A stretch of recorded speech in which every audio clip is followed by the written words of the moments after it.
You seem to have been specializing in recent times in horror films. Did this come about by accident or design?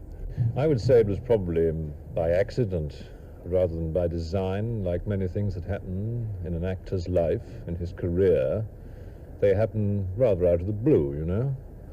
After all, I'd been an actor for about 12 to 13 years. I started in 1948 on the stage and in the cinema. And I'd played, like everybody has and should, an enormous number of parts of different kinds and different types of picture. But I had been learning my job in Essential, strangely enough, in this profession. Mm-hmm. And I'd been at it about 10 years, I'd say, 10 to 12. Well, how did your first part in this type of film come about? I think it came about as a result of my having played one outstanding villain, you might say, in a picture called A Tale of Two Cities by Charles Dickens, the part of a French aristocrat who more or less single-handed starts the French Revolution. At least that's part of the story.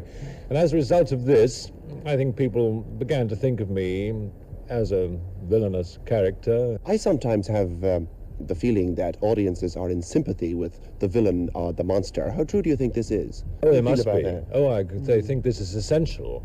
I've always tried to play every character, even no matter how villainous. I've always tried to play every character, in a sense, not exactly for sympathy, but to show what I've always termed the loneliness of evil in a character. No matter how villainous or horrible or evil or frightening they may be, there's always a certain aspect which is pitiful, which is beyond their control. I tried to show this in Frankenstein's monster. I tried to show it in Dracula.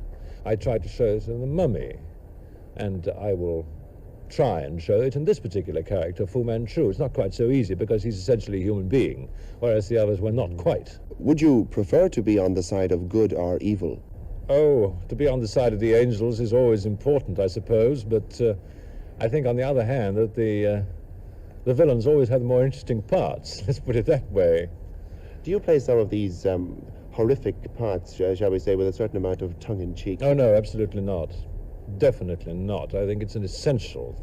It's vitally essential whenever you play a character of this kind, which may be unreal and improbable and strange and fantastic and weird, that you should play it absolutely seriously. Otherwise, there is no conviction whatsoever, and there's always this dangerous line between the audience believing implicitly in what you're doing and perhaps being doubtful or even laughing. What is the basic appeal of horror films, do you think? Do people like to be frightened? It forms a part of people's lives. And therefore, I think that as people go to the cinema, it's essential to be entertained, to see things, perhaps rather than to listen. They like to be thrilled. It gives them a tremendous outlet for their emotions in many respects. I don't altogether agree with the fact that doctors say that this is a safety valve, although it may well be so. They know more about this than I do.